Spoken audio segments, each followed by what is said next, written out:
Hello everyone. In this video, I will show you how can you download EarTrumpet on your computer.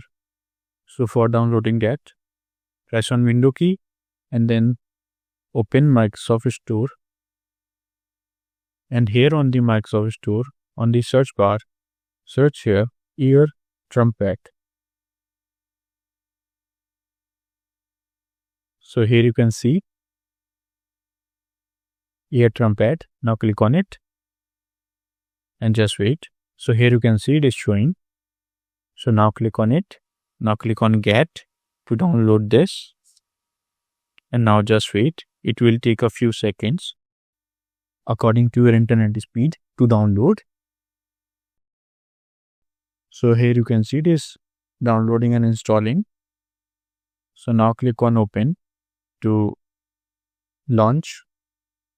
So here you can see this is showing where you can see the EarTrumpet options. So I hope this video is helpful for you. If you found this video helpful, please do like, share and subscribe. And thanks for watching.